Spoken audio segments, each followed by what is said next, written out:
जब राजीव गांधी का बिल्कुल चरम उत्कर्ष था, जब वो 415 सीटें जीत के आए थे, तब आप कांग्रेस में नहीं शामिल हुए? था मेरा उनसे झगड़ा, और बल्कि आपको झगड़ा हुआ। भिंडरांवाले का गैम जो था पंजाब में, उसके लिए अरुण नेहरू बड़ी पूरी तरह से जिम्मेदार। संजय बनना चाहते थे चीफ मिनिस्टर। संजय ने, जब इंदिरा जी ने इनकार किया तो इंदिरा जी ने कहा कि जो अपना खड़ाओ हो उसे लाओ, जो तुम्हारे इशारे पे नाचे। रंग पड़ जाएगा तो पाप होगा, गुनाह होगा। हमने कहा हाँ, तो हंसने लगे।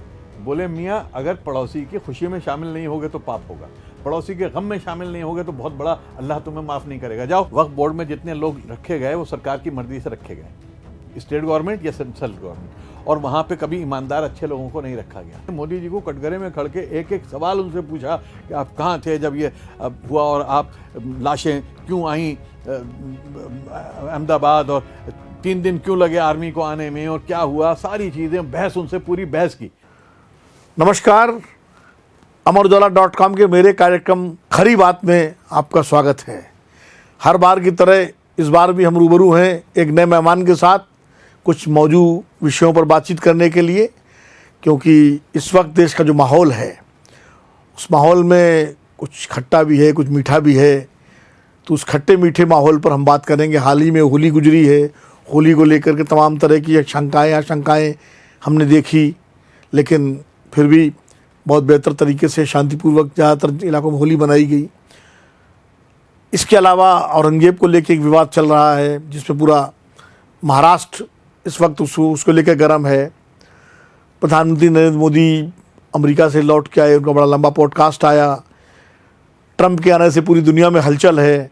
इन सब मुद्दों को लेकर के और जो हालात पिछले 10, 12, 15 वर्षों में इस देश में बने हैं, उन सब पर हम बात करने के लिए आज हमने बुलाया है अपने स्टूडियो में जाने माने राजनेता, पत्रकार, पूर्व सांसद शाहिद सिद्दीकी साहब को।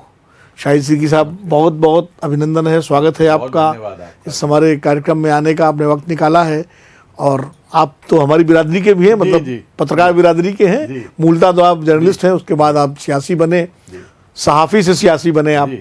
और सियासत में भी आपने कभी, जो जितनी मेरी जानकारी है, चूँकि मेरा भी पत्रकारिता में 40 साल हो गया है और काफ़ी समय हमने आपको नज़दीक से देखा है कि आपने कभी उसूलों पर समझौता नहीं किया और उसकी आपको कीमत भी चुकानी पड़ी। तो आज सबसे पहले हम बात करते हैं, शाहिद साहब, आप उर्दू पत्रकारिता में थे, नई दुनिया के एडिटर थे, वो आपको विरासत में मिली थी। आप सियासत में कैसे चले गए? सियासत में मैं इसलिए चला गया कि मेरा टकराव हुआ, इमरजेंसी में जेल में गया। उस वक्त मैं दिल्ली यूनिवर्सिटी में लेक्चरर भी हो गया था। फादर मेरे जेल में चले गए, 80 साल की उम्र में इमरजेंसी में जेल में गए। और नई दुनिया अकेला अखबार है जिस पे प्री सेंसरशिप लगी थी उर्दू में, और शायद बहुत कम अखबार होंगे जो जिनके एडिटर 3 बार इमरजेंसी में जेल गए। तो मेरे फादर 3 बार जेल गए, मैं जेल गया। मैं नया नया लेक्चरर हुआ था, तो वो मेरी छुट्टी वहाँ से दिल्ली यूनिवर्सिटी से जेल जाने की वजह से। लेकिन ये कि बहरहाल, तो उसके बाद मेरा टकराव हुआ अरुण नेहरू जी से। अच्छा। 1986 में मैं उनकी राजनीति से को पसंद नहीं करता था। जो उन्होंने खेल कश्मीर में खेला, पंजाब में खेला, मैं देश हित में, उत्तर प्रदेश में भी तो खेला, उत्तर प्रदेश में भी खेला, देश हित में नहीं समझता था भाई। जो ताला कहते हैं, जो बाबरी मस्जिद का खुलवाया गया, उसमें उसके पीछे उनका हाथ था। तो मैंने उनसे मेरा टकराव हुआ। उन्होंने मुझे दबाव में लाने की कोशिश की, और जब दबाव में मुझे कोई लाता है तो मैं उसके विरुद्ध हो जाता हूँ। तो जब दबाव में नहीं आया तो उन्होंने मुझे जेल में डाला, और जब जेल में डाला तो जेल में जाने के बाद मैंने जेल में बैठ के फैसला किया कि अब मैं इससे लड़ूंगा, और लड़ने के लिए सिर्फ अखबार से काम नहीं होगा, बल्कि थोड़ी राजनीति भी करनी होगी। लेकिन आने तो के जेल में आपको किसने, अरुण नेहरू ने डाला? जी, अरुण नेहरू ने डाला। कब की बात है ये? 1986 की बात है। अच्छा, 86 में मैं टाडा में जेल में डाला था। ओह, टाडा नया आया था। नया आया था, कुछ और मेरे खिलाफ था नहीं। उन्होंने कहा टाडा में डाल दो, तो सजा के तौर पर डाल देते। 6 महीने तक जमानत नहीं होगी। 6 महीने जमानत नहीं होगी तो अपने आप पैरों में गिर जाएगा। वो हुआ नहीं। मैं जेल गया, उसके 15 दिन बाद वो कैबिनेट से निकाल दिए गए। वो बीपीसी वाला जो मसला जो हुआ, नवंबर में कैबिनेट से निकाल दिए गए। मैं जेल से आया तो राजीव गांधी ने कहा कि मैं आपसे मिलना चाहता हूँ, और कौन है ये जिसने अरुण नेहरू से इतनी टक्कर ली, कौन है ये? तो मेरी उन्होंने कुछ अच्छाइयाँ सुनी होंगी। तो उनसे जब मैं मिला तो उनकी मेरी जो बातचीत हुई, तो नतीजा हुआ कि बहुत कुर्बत आ गई। उन्होंने कहा मैं जा रहा हूँ वैंकूवर, कनाडा, कॉमनवेल्थ कॉन्फ्रेंस में, शाहिद तुम मेरे साथ चलो, मुझे तुमसे बहुत बात करनी है। तो वहाँ से हम दोस्ती हुई, लेकिन मैं राजनीति में नहीं आया। राजनीति में मैं उनके मरने के बाद राजनीति में आया हूँ, क्योंकि जब तक वो जिंदा रहे मैं इनकार करता रहा कि मैं राजनीति में नहीं आऊंगा। उनके साथ मैंने बहुत काम किया, बहुत करीब रह के काम किया, लेकिन जो 91 का मैनिफेस्टो था कांग्रेस का, उसको बनाने में मेरा मेजर रोल था। नरसिम्हा राव मैनिफेस्टो कमेटी के चेयरमैन थे, लेकिन उनसे विरोध करके भी मैंने बहुत सारी चीज़ें राजीव जी के कहने पर मैनिफेस्टो में डाली, और नतीजा ये हुआ कि अचानक जब उनकी डेथ हो गई, उनके जाने के बाद तो मैंने अपने को दूर कर लिया राजनीति से। लेकिन मेरे पास माधवराव सिंधिया जी और जतिन प्रसाद जी, जो मेरे बड़े भाई की जी, जितेंद्र प्रसाद जी, उन्होंने कहा कि तुम्हारे दोस्त चला गया, तुमने उसके साथ सपने देखे थे, सपने पूरे नहीं करोगे। तो मैं इमोशनली एक तरह से इमोशनल हो गया और जज्बाती होकर मैं राजनीति में आ गया। जब राजीव गांधी का बिल्कुल चरम उत्कर्ष था, जब वो 415 सीटें जीत के आए थे, तब आप कांग्रेस में नहीं शामिल नहीं हुए? था, मेरा उनसे झगड़ा, और बल्कि आपको झगड़ा हुआ। था। हाँ, और अरुण नेहरू से किस मुद्दे पे झगड़ा था आपका? अरुण नेहरू से मैंने बताया कि कश्मीर के सवाल पे, और जब उन्होंने वहां पे गेम खेल रहे थे फारूक अब्दुल्ला की गवर्नमेंट गिराने के लिए, तो वो नाराज हो गए। मुझे हृदय समझाओगे, मैं तुम्हें ठीक कर दूंगा। अच्छा, वही पंजाब में भी गेम खेल रहे थे वो, भिंडरांवाले का गेम जो था पंजाब में, उसके लिए अरुण नेहरू बड़ी पूरी तरह से जिम्मेदार थे। मतलब ये इंदिरा जी के जमाने से ही वो जिम्मेदार थे? उन्होंने बहुत सारे गलत खेल जो हैं वो खेले थे इंदिरा जी के ज़माने से ही। वो अपने को कुल मालिक समझते थे भारत की राजनीति का, और वो समझते थे असली नेहरू मैं हूँ और मेरी मर्जी से काम होना चाहिए। और इंदिरा जी उनके ऊपर डिपेंड बहुत करने लगी थी, क्योंकि संजय की अचानक डेथ के बाद राजीव गांधी नहीं तैयार होते थे एक्टिव होने के लिए। एमपी हो गए थे अमेठी से, लेकिन एक्टिव नहीं थे। तो सारा एक्टिव जो इंदिरा जी को काम लेना पड़ता था अरुण नेहरू से। तो अरुण नेहरू एक तरह से उनका माउथ पीस, उनकी आंख नाक, एक पावर सेंटर बन गए थे। पावर सेंटर वहां जो बना, तो उसके बाद उनको नशा हो गया, और उन्होंने कश्मीर पंजाब में जो गेम खेले थे भिंडरांवाला के, ज्ञानी जैल सिंह के, बूटा सिंह के साथ मिलके, वो हमारे अरुण नेहरू ने खेले थे। पी शिवशंकर का मैंने इंटरव्यू किया था, उन्होंने मुझे बताया कि जो अयोध्या में जो बाबरी मस्जिद का ताला खुलने का मसला था, उसके पीछे भी अरुण नेहरू की बड़ी भूमिका थी। वो तो 100% था। वो तो मुझे खुद राजीव गांधी ने बताया कि ताला जो है उनका, मुझे बिल्कुल खबर नहीं थी। इन्होंने, ऐसा था कि जो वीर बहादुर सिंह थे वो उनको मुख्यमंत्री अरुण नेहरू ने बनवाया था, राजीव गांधी ने नहीं बनाया था, अरुण नेहरू ने बनवाया था। अरुण नेहरू ही वीपी सिंह को दिल्ली लाए थे, क्योंकि पहले वीपी सिंह को भी चीफ मिनिस्टर जो है वो अरुण नेहरू ने बनवाया था इंदिरा जी से कह के। अच्छा, वो अरुण नेहरू ने बनवाया था संजय से कह के। उस वक्त संजय बनना चाहते थे चीफ मिनिस्टर। हाँ। संजय ने, जब इंदिरा जी ने इनकार किया, तो इंदिरा जी ने कहा कि जो अपना खड़ाओ हो उसे लाओ, जो तुम्हारे इशारे पे नाचे। तो उनका, राजा से अच्छा कोई नहीं, ये नाचेगा तुम्हारे इशारे पे। तो ये जो है, इसको अरुण नेहरू ने आगे पेश किया। और उसके बाद अरुण नेहरू को लगा कि यूपी कंट्रोल मुझे करना ज़रूरी है। अगर राजीव गांधी प्राइम मिनिस्टर हो गए, तो उन्हें लगा कि मुझे राजीव को कंट्रोल करने के लिए यूपी को कंट्रोल करना है। तो वो वीपी सिंह को ले आए यहाँ दिल्ली में फाइनेंस, और अरुण नेहरू को उन्होंने बिठाया, उसको वीर बहादुर को वहाँ बिठाया। और जब ये शाहबानों वाला मामला आया, तो राजीव गांधी और अरुण नेहरू में डिफरेंसेस बने। ये 1986 की 85 की बात है, 85 एंड की बात है, जब ये डिफरेंसेस बने। और राजीव गांधी, अरुण नेहरू जो है, अरुण नेहरू उस वक्त तक ये महसूस कर रहे थे कि उन्हें काटा जा रहा है, वो साइडलाइन कर रहे हैं। राजीव अब इंडिपेंडेंट हो गए थे, पहले अरुण नेहरू पर डिपेंडेंट थे वो प्राइम मिनिस्टर बनने के बाद। अब जब इंडिपेंडेंट हो गए, तो अब अरुण नेहरू जो है उनकी वो करीब बहुत था ज्ञानी जैल सिंह के, और राजीव ज्ञानी जैल सिंह को पसंद नहीं करते थे, क्योंकि उनका मानना था कि ज्ञानी जी ने ही भिंडरांवाला को खड़ा किया था अकाली दल को काटने के लिए। होम मिनिस्टर थे जी, और उन अकाली दल को काटने के लिए भिंडरांवाला उन्हीं की पैदावार था। तो जब इंदिरा जी का असैसिनेशन हुआ है, तो उनका मानना यह था कि इनको बहुत सी चीज़ों की खबर थी पहले से, तो उन्होंने प्रेसिडेंट के पास इंफॉर्मेशन देना बंद कर दिया एज प्राइम मिनिस्टर। उससे अरुण नेहरू और ज्ञानी जैल सिंह एक हो गए, और इन्होंने वीपी सिंह को भी इस्तेमाल किया, क्योंकि इनके करीब थे, और राजीव गांधी को फांसने की कोशिश की। इस वक्त जिस तरह का माहौल है, जैसे भी होली पर बड़ा बवाल हुआ, मतलब बवाल मतलब काफ़ी इस पर विवाद हुआ, खासकर संभल के एसपी ने जिस तरह बयान दिया, और उसके बाद मुख्यमंत्री योगी आदित्यनाथ ने उसको इंडोर्स किया। उसके बाद मस्जिदों में तिरपाल चढ़ाया गया। तो ये सब चीज़ें, इनको आप किस रूप में देखते हैं? देखिए, ये मुझे इतना भरोसा है इस देश के लोगों पर कि आप कुछ भी कर लीजिए, देश लोग अलग नहीं होने वाले, समाज नहीं बिगड़ने वाला। ये मुट्ठी भर लोग हैं कि जिनको लगता है कि ऐसा करने से शायद उनको राजनीतिक लाभ हो जाएगा, हो ना हो मुझे पता नहीं, लेकिन उनका एक मान्यता, एक ग्रुप है, मैं समझता हूं कि 2% भी लोग नहीं है ये, लेकिन 2% इतनी बड़ी आबादी में, 140 करोड़ की आबादी में 2% जो है वो भी 2-3 करोड़ हो जाते हैं, और वो 2-3 करोड़ में से चंद हजार काफ़ी होते हैं, किसी शहर में चंद सौ काफ़ी होते हैं हंगामा करने के लिए। होली जो है इस देश में हमेशा मनाई है। देखिए आप हज़रत निज़ामुद्दीन की दरगाह पर 750 साल पहले हज़रत अमीर खुसरो जाके होली मनाते थे, किसके साथ? हज़रत निज़ामुद्दीन औलिया के साथ, और वहां पे गाते थे कव्वाली आज रंग हैरी, आज रंग हैरी, तो वहां पे गाया जाता था जो रंग दे मोहे रंग दे, हाँ। रंग दे मोहे रंग दे, कौन गा रहा है? ये हज़रत अमीर खुसरो नाच नाच के गा रहे हैं, किसके साथ? हज़रत निज़ामुद्दीन औलिया के पास। जो वारिस शाह का जो मज़ार है यूपी में, देवा शरीफ में, वहां तो लाखों हजारों लोग रंग के साथ पूरा खेलते। इस बार भी हुई? हाँ, इस बार भी हुई। और निज़ामुद्दीन में हमेशा फूलों के साथ होती है होली।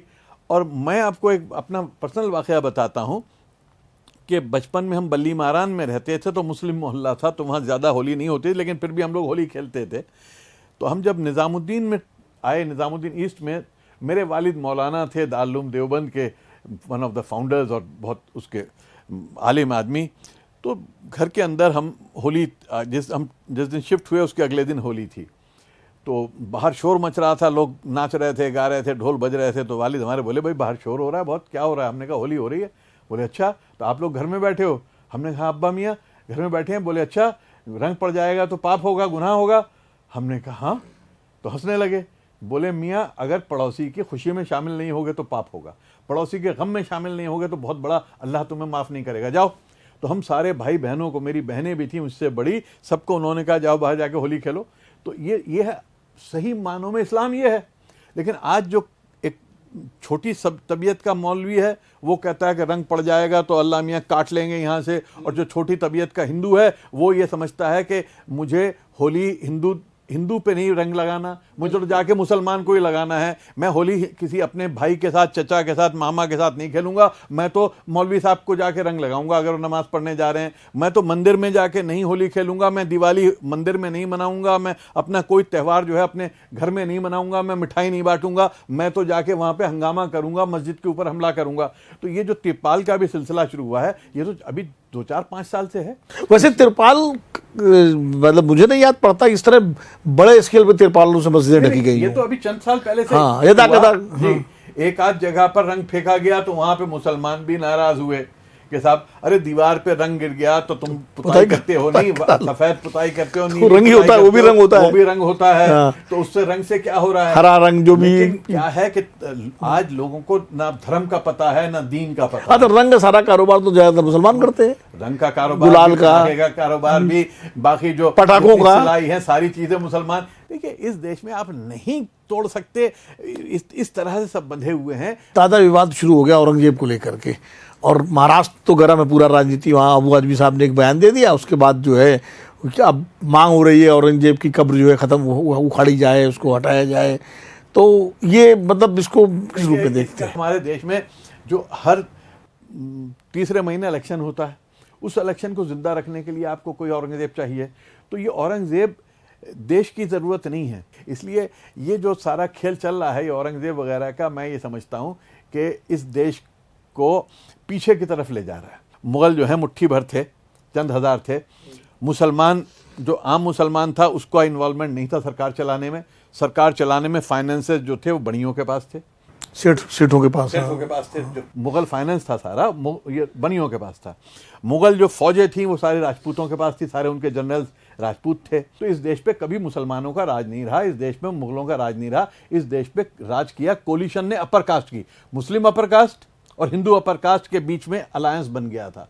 इस अलायंस ने राज किया है, चाहे वो खिलजी का ज़माना रहा हो, चाहे तुगलक का ज़माना रहा हो, चाहे लोधी का ज़माना रहा हो, चाहे मुग़लों का ज़माना रहा हो। इसलिए ये सब कहानियाँ जो हैं गढ़ी हुई कहानियाँ हैं, और ये अंग्रेज़ों को सूट करता था। अंग्रेज़ों ने राई के पहाड़ बनाए, कहीं से भी ढूंढ के निकाल के लाए और इन चीज़ों को फैलाया।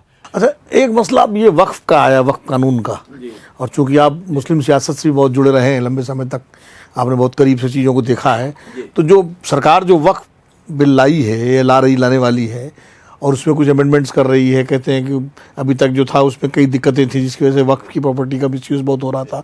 सरकार का कहना है हम उसको ठीक करना चाहते हैं, लेकिन मुस्लिम तंजीमें जो है वो उसका विरोध कर रही हैं। पर्सनल बोर्ड ने एक बड़ा धरना दिया। आपकी क्या राय है इसको लेकर? पहले भी था, लेकिन कंट्रोवर्सी अगर होगी तो उसके लिए एक ट्राइब्यूनल होगा, वो ट्राइब्यूनल करेगा। यहाँ पे आपने डीएम पे पहले ही टाइम नहीं है, एसडीएम पे टाइम बिल्कुल नहीं है, उसके बाद 100 मसले अलग खड़े हैं, तो वो वहाँ पे उल्टे सीधे फैसले करेगा। आप गांव-गांव में हर जगह, क्योंकि मस्जिद दरगाह वक्फ की ज़मीन तो हर जगह पर है, आप गांव-गांव में एक झगड़े की बुनियाद आप डाल रहे हो, आप नींव रख रहे हो, एक शिलान्यास कर रहे हो नए नए झगड़ों का और उसका, और उसके नतीजे में मुस्लिम जो पूरा इस देश में पूरा जो उनका ढांचा है वो चरमरा जाएगा, वो ऐसी की तैसी उसकी होगी, और नतीजा होगा कि वो फिर मरता क्या ना करता, वो भी कहीं लड़ने भिड़ने के लिए निकलेगा। अभी तो बहुत ही वो ईमानदारी से मैं सलाम करता हूँ इस देश के हिंदू को भी, इस देश के मुसलमान को भी, कि तमाम कोशिशों के बावजूद वो लड़ने भिड़ने को तैयार नहीं है। लेकिन कहा जाता है कि जो वक्फ कानून है मौजूदा,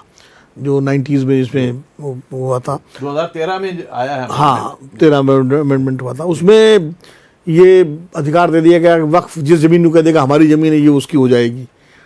ऐसा नहीं है, ये इस तरह की बात मैं चलते चलते आपके घर को कहूँ ये मेरी जमीन है तो हो जाएगी मेरी, यही ये तो बेवकूफ़ी की बात है। नहीं, ये तो शिवाजी ने दी हाँ, है, शिवाजी ने बड़े पैमाने पे दी हैं। आज और उसके कागज पूरे नहीं मौजूद, उसकी रजिस्ट्रेशन नहीं मौजूद, उसकी चीजें नहीं मौजूद, तो अब आप उसको अगर करेंगे तो वो फिर झगड़े होंगे। कोई ऐसा नहीं है कि आपके घर पे घुस के ये कह दे ये वक्फ की जमीन है। बतौर एडिटर नई दुनिया जी, नरेंद्र मोदी जी का इंटरव्यू किया था जब वो गुजरात के मुख्यमंत्री थे, लेकिन उसकी आपको भारी कीमत चुकानी पड़ी थी।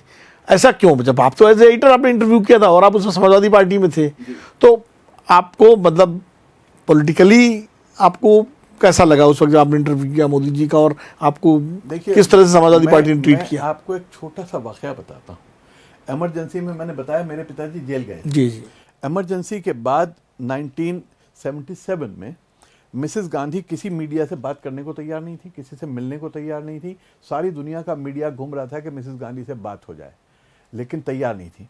एक दिन अचानक मिसेस गांधी के यहाँ से फतेदार जी का फ़ोन आया मेरे पास कि आपको इंदिरा जी इंटरव्यू देना चाहती हैं। 77 की बात है, अक्टूबर 77 की, चुनाव हारने के बाद। जी, हारने के बाद।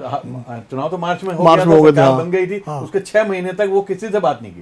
पहला मीडिया जो उन्होंने फैसला किया करने का, वो मुझे चुना, नई दुनिया को। कमाल की बात है, मैं उस वक्त बिल्कुल 24-25 साल का लड़का था, तो मैंने कहा कि मैं नहीं करूंगा इंटरव्यू। मेरे बाप को जेल में डाला था, मैं इंदिरा गांधी का इंटरव्यू नहीं करूंगा। तो मैं अपने फादर के पास गया, मैंने कहा अब्बा मियाँ, अब्बा कहते थे, अब्बा मियाँ वो इंदिरा जी का इंटरव्यू कह रहे हैं, मैं तो नहीं करूंगा। तो हंसने लगे, बोले बेटा उस इंदिरा ने अपना काम किया मुझे जेल भेज के, मैंने अपना काम किया जेल जाके, तुम अपना काम करो इंटरव्यू करके। तो उस दिन से मैंने फैसला कर लिया कि मेरा इंटरव्यू करने में मैं भेदभाव नहीं करूंगा, कौन है। मैंने उनका इंटरव्यू किया, इंटरव्यू करके एज इट इज छापा। वो पढ़ा था इंटरव्यू, बड़ा इंटरव्यू लोगों ने पढ़ा नहीं इंटरव्यू को, वो इंटरव्यू सिर्फ दंगे के। और मोदी जी ने कहा कि मुझे जो नानावती कमीशन ने भी इतना मेरे से जिरह नहीं की जितने आपने किया मेरे से। बिल्कुल मुझे कटघरे में खड़ा करके, मैंने मोदी जी को कटघरे में खड़ के एक एक सवाल उनसे पूछा कि आप कहाँ थे जब ये हुआ, और आप लाशें क्यों आई अहमदाबाद, और 3 दिन क्यों लगे आर्मी को आने में, और क्या हुआ, सारी चीज़ें बहस, उनसे पूरी बहस की। मतलब एक तो सवाल करना होता है, एक बहस करना होता है। लेकिन मेरा जो लहजा था वो तहजीब वाला था, वो आज के चैनल वाला नहीं था कि बिल्कुल लड़ने भड़ने वाला।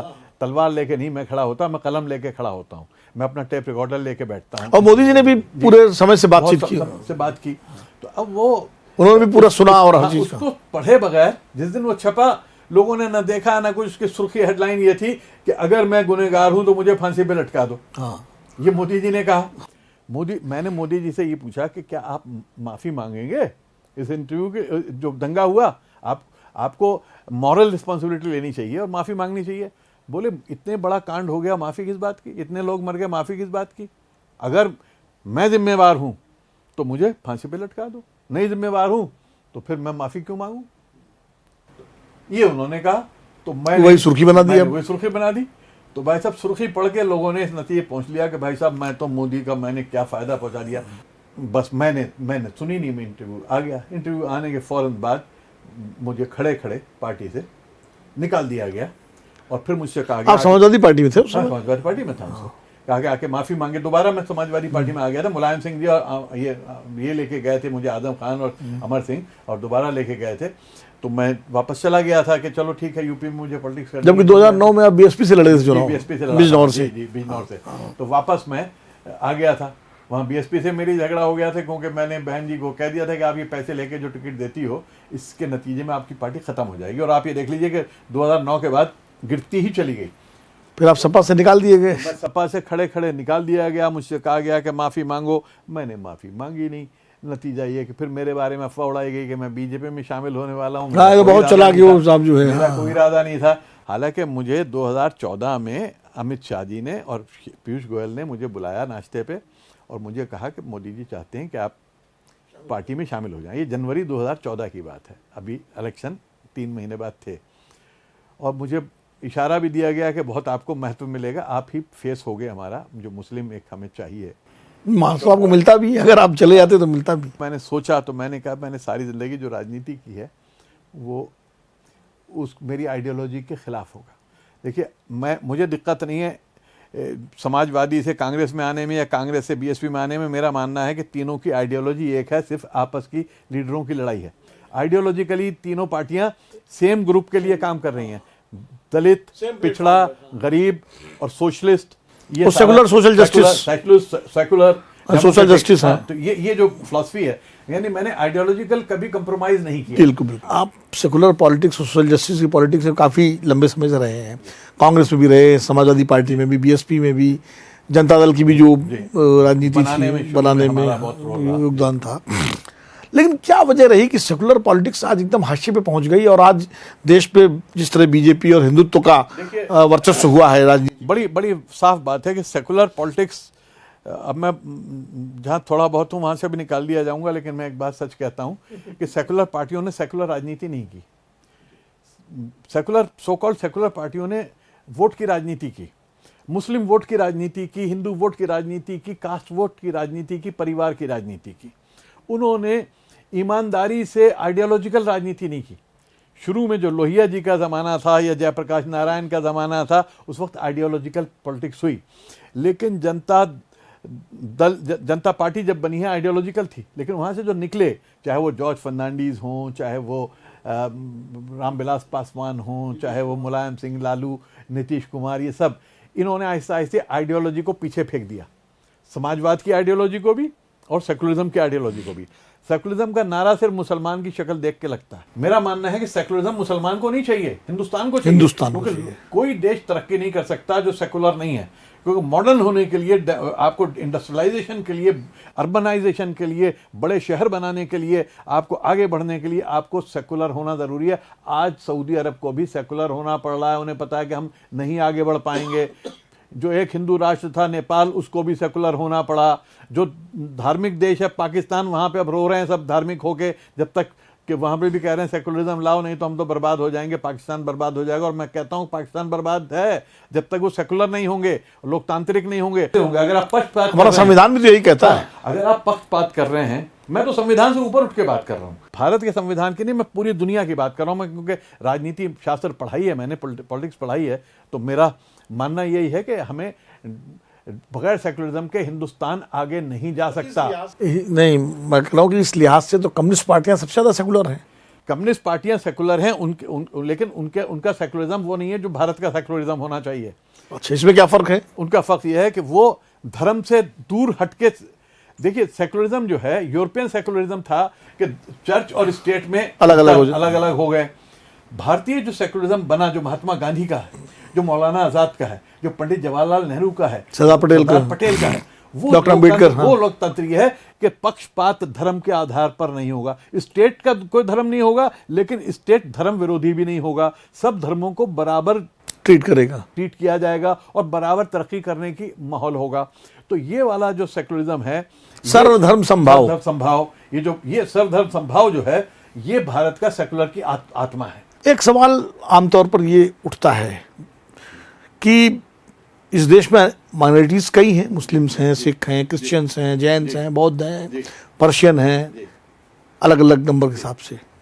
लेकिन सबसे ज़्यादा जो है दिक्कत माइनॉरिटी के सवाल पर मुसलमानों को क्यों होती है, ये कहा जाता है। और दूसरा एक मुस्लिम अपीजमेंट का, कि जो सेकुलर पार्टियां मुस्लिम अपीजमेंट करती हैं, और इसीलिए बीजेपी ने, अडवाणी जी ने सूडो सेकुलरिज्म का नाम दिया था। अटल जी भी जानते थे कि अपीजमेंट नहीं हुआ कभी। अटल जी से मैंने बहुत इंटरव्यू किया, अटल जी से बहुत बात हुई। भाजपा भी जानती है कि अपीजमेंट नहीं हुआ, ये तो सिर्फ एक नारा है। अगर अपीजमेंट होता तो मुसलमान की हालत इतनी बुरी ना होती, उर्दू खत्म नहीं होती, रोजगार में वो तो सितर कमेटी की रिपोर्ट कर रही है, नहीं रह जाता। जहां बंगाल में जहां 26% मुसलमान हैं और जहां 37 बरस सीपीएम की लेफ्ट की गवर्नमेंट रही, वहां मुसलमान वही 3-4% ही रहा जॉब में, उससे आगे नहीं बढ़ा, उसकी हालत सुधरी नहीं। तो ये अपीजमेंट वाला तो बिल्कुल खोखला बेकार मामला है। मुगल ख़ानदान के बहादुर शाह जफ़र की मैं मिलके आया था, सुल्ताना बेगम जो कलकत्ते में है, रक्षा चलाते, उनके घर वाले टीपू सुल्तान के परिवार वाले जो हैं वहाँ जो पकड़ के लाए गए थे, जो हालत उनकी है, तो किसी नवाब की किसी की हालत इस देश में कोई है नहीं। इसलिए मुसलमान को कोई खुशफहमी नहीं है। हाँ, मुसलमान को मेरा मानना है कि हिंदुस्तान का मुसलमान सबसे आगे जाएगा ही जाएगा, उसे रोक नहीं सकता कोई। पूरी दुनिया में सबसे आगे जाएगा वो, क्योंकि माइनॉरिटी हमेशा मेहनत ज़्यादा करती है। मुसलमान को जहाँ ये बात समझ में आती है कि मैं माइनॉरिटी हूँ, मुझे कुछ मिलेगा नहीं, मुझे हर चीज़ के लिए स्ट्रगल करना पड़ेगा, मुझे 21 होना पड़ेगा, 19 होके मैं नहीं कह सकता मेरे साथ अन्याय हो रहा है। जो डरा के पॉलिटिक्स होती है, कोई मुसलमान को डरा के पॉलिटिक्स करता है, कोई हिंदू को डरा के पॉलिटिक्स करता है। ये लोकतंत्र की पॉलिटिक्स, इलेक्शन की पॉलिटिक्स है कि आप कोई काम करते नहीं, आप सड़क बनाते नहीं, बिजली बनाते नहीं, आप पानी देते नहीं, आप रोजगार देते नहीं, आप देते नहीं, तो आप कैसे वोट लोगे? आप कहते हो भाई ये हिंदू खतरे में है, ये मुसलमान आके खा जाएगा, तुम्हारा वो छीन के ले जाएगा और तुम्हारी घर छीन के ले जाएगा, और मुसलमान को डराते हैं तुम्हारी घर छीन लेता, मकान छीन लेगा, तुम्हें खत्म कर देगा। तो मुसलमान का वोट लेने के लिए करता है कोई राजनीति। तो होता यह है कि जो सो कॉल्ड सेकुलर पार्टियां हैं वो मुसलमान को डराती हैं, जो हिंदू पार्टियां वो मुसलमान का नाम भी लेने को तैयार नहीं है, क्योंकि उनको सूट नहीं करता। बीजेपी कहती है हम मुसलमान का वोट नहीं चाहिए, हम मुसलमान को दूर रखना चाहते हैं। क्यों? कि उनको हिंदू को यूनाइट करने के लिए मुसलमान का हवा दिखाना है। प्रॉब्लम क्या है कि इस देश में कोई मेजॉरिटी नहीं है, हर आदमी माइनॉरिटी है। ब्राह्मण माइनॉरिटी है, यादव माइनॉरिटी है, पिछड़ा माइनॉरिटी है, सब अलग अलग है, बंगाली माइनॉरिटी है, मराठी माइनॉरिटी है, तमिल माइनॉरिटी है। ये देश minority, it's a country of minorities. ये अल्पसंख्यकों का देश है, कोई एक मेजॉरिटी नहीं है यहाँ पे। इन सारी माइनॉरिटी आपस में compete कर रही हैं। तो इस कंपटीशन में उनको यूनाइट करने के लिए उन्हें एक हवा दिखाना है, एक गब्बर सिंह दिखाना है। कोई हिंदू है, कोई मुसलमान है, कोई यादव है, कोई ब्राह्मण है, कोई ठाकुर है, कोई दलित है, कोई पिछड़ा है। हिंदुस्तानी कब बनेगा आदमी? भारतीय कब बनेगा? देखिए, हिंदुस्तानी तो है, लेकिन हिंदुस्तानी का मतलब क्या है? हिंदुस्तानी का मतलब केरल हिंदुस्तानी, तमिल हिंदुस्तानी, बंगाली हिंदुस्तानी, ठाकुर हिंदुस्तानी। मेरे यूपी में, मेरा यूपी है, उसमें कितनी अलग अलग भाषाएं हैं। मेरी ब्रिज भाषा मेरी कितनी लाजवाब है, मेरी ब्रिज भाषा कृष्ण जी की भाषा है ये। मेरी जो अवधि है, क्या खूबसूरत अवधि है मेरी अवध की, और मेरी क्या भोजपुरी है। मैं तो भोजपुर का हूँ, गाजीपुर का हूँ मैं, तो मेरी भोजपुरी भाषा मेरे घर की भाषा। तो ये सारी भाषाएं कितनी खूबसूरत हैं। तो मैं एक भाषा से नहीं जी सकता भाई। ये मेरा हिंदुस्तान, ये मैं जर्मनी नहीं हूँ, मैं फ्रांस नहीं हूँ छोटे से। मैं इतना मेरे विस्तार है मेरा, उसके अंदर सब कुछ सुमोता हूँ मैं। मेरे यहाँ एक भगवान से काम नहीं चलता, मेरे यहाँ लाखों भगवान चाहिए। मेरे यहाँ एक, ये जो किसी ने कहा एक होली एक बार आती है, अरे 365 दिन मेरे यहाँ त्यौहार होते हैं। मेरा देश ऐसा है, और 365 दिन मैं या तो झगड़ा कर लूँ या खुश हो लूँ। कुल मिला के सबकी अलग अलग कहानी, लेकिन फिर भी दिल है हिंदुस्तानी। दिल है हिंदुस्तानी। कमाल का देश है यार। इसी पॉजिटिव नोट के साथ इस चर्चा को हम विराम देते हैं। सारे जहां से अच्छा हिंदुस्तान हमारा। चलिए, शाहिद भाई, आपके साथ बड़ी जबरदस्त मजेदार चर्चा हुई, रोचक चर्चा हुई, कई तरह की जानकारियां भी मिली। ये थे शाहिद सिद्दीकी साहब, जिनसे इतनी लंबी चर्चा हुई। अगले हफ्ते एक नए मेहमान के साथ हम फिर मिलेंगे। तब तक के लिए मुझे इजाजत दीजिए। नमस्कार। अगर आप ये वीडियो YouTube पर देख रहे हैं तो हमारे चैनल को सब्सक्राइब कर बेल आइकन दबाएं, और Facebook पर देख रहे हैं तो हमारे पेज को लाइक करें।